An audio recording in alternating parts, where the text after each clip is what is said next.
Hello everyone and welcome back to the GoFr channel. I am Divya Darshana and today we will be diving deeper into observability in GoFr, the key to unlocking complete visibility into your applications.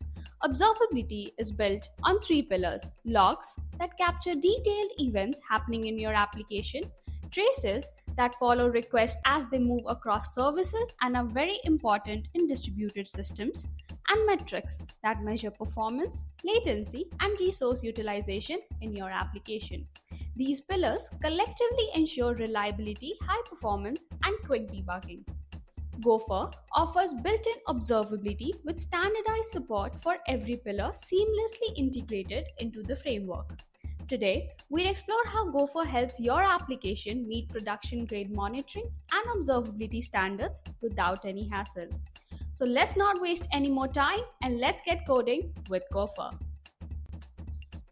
Now, when you watch those hacker videos with flashy scripts and terminal commands, you might think it's some complex trickery, but in reality, it's often just logging, printing information to understand what's going on in your system.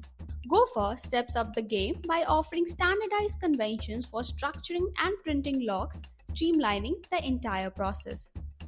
So if we head over to our existing project, let's add some logs in the root handler itself. We will be adding three types of logs, that is, let's use fmt.println, then GoFr's logging methods that you can access through the GoFr's context as ctx.log, and then the log that we want to give for info logs, and ctx.error for error logs. Now let's run our application and actually hit the endpoint. Notice the logs printed on the terminal. The logs given through the method log has a label info and the log under the error has a label error. They're also very organized and display necessary information about the event or process.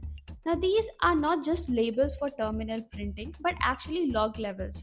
GoFr provides several log levels, that is warn, debug, info, error, and fatal, so you can fine-tune your logs based on your needs.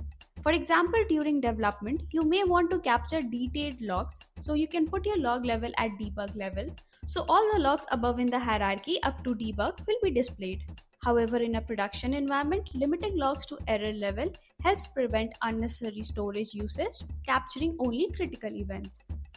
To set this, we can configure the environment variable, that is log_level, as warn, debug, info, error, or fatal.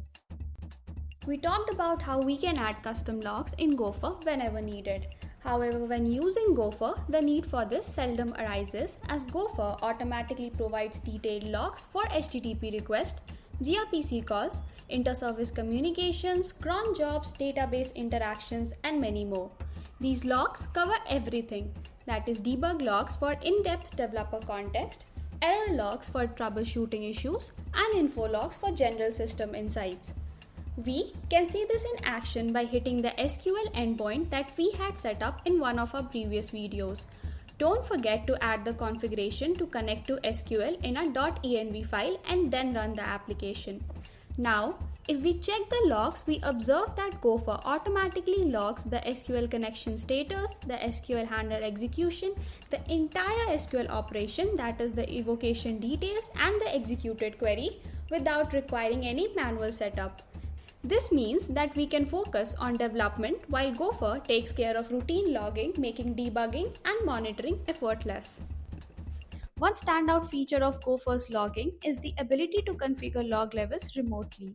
This means you can adjust the level of detail captured in your application's log even while it's running, offering dynamic control for different environments and use cases.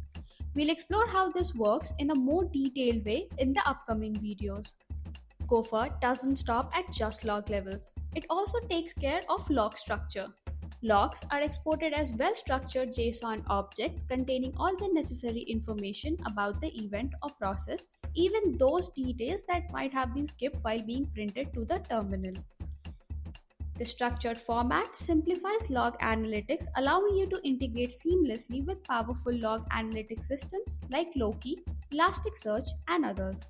Now, if we look closely at our logs, we can notice a unique ID, or how GoFr addresses it, the correlation ID. This is actually a trace ID. But what are traces? Well, Logs give us the insights into system events, but tracing helps us track requests as they flow through different components. A trace is a collection of spans showing the entire journey of a request. Each request has a unique trace ID, which allows us to track how a request moves through our distributed system. GoFr automatically adds traces to all the requests and responses, whether they are HTTP requests, gRPC calls, or database interactions using OpenTelemetry. When a request enters our system, GoFr generates a X correlation ID, which is propagated across all our services. We can also add custom traces in our application through GoFr's context, using ctx.trace and the name of the tracing event to record specific events. This method returns a span that is a single unit of work within a trace representing an operation in a distributed system, including its start time, duration, and metadata. At the end of the event, don't forget to call span.end to close the span properly. Since we have added traces, we also need a way to visualize them. This is where a trace exporter comes in. We can configure trace exporting by setting the necessary environment variables, that is trace_exporter, tracer_URL, and tracer_ratio. GoFr supports multiple trace exporters including Zipkin, OpenTelemetry Protocol, and Jaeger. Visit our official documentation at gofr.dev to know more. For this demonstration, I will be using GoFr's open source tracer by setting the trace_exporter equal to GoFr. When using GoFr's tracer, the tracer URL is automatically resolved, and if we do not set the tracer ratio, by default 100% of our traces are exported. So I'll be skipping the tracer URL and the tracer ratio. Now it's time to run our server again. When our server starts, you'll notice that it logs a message indicating that traces are being exported to tracer.gofr.dev. So let's hit the root endpoint and go to our logs and then fetch the correlation ID from our logs. Then we can go to tracer.gofr.dev, paste the correlation ID, and then hit enter. We can see the trace for this particular event. Now when you observe the structure of the traces, you can see that they contain all the necessary information, including the function evocations and the hierarchy of spans. Our custom span appears as a child span to the existing span that GoFr automatically initializes for the HTTP request. So this means that there is no need to manually track and initialize traces for every request, reducing unnecessary boilerplate code while using GoFr. So far, we have looked at traces and logs and how GoFr makes them effortless to be integrated. But in real-world production systems, performance matters. Even minor latency spikes or memory issues can have a big impact. That's why monitoring metrics is just as important.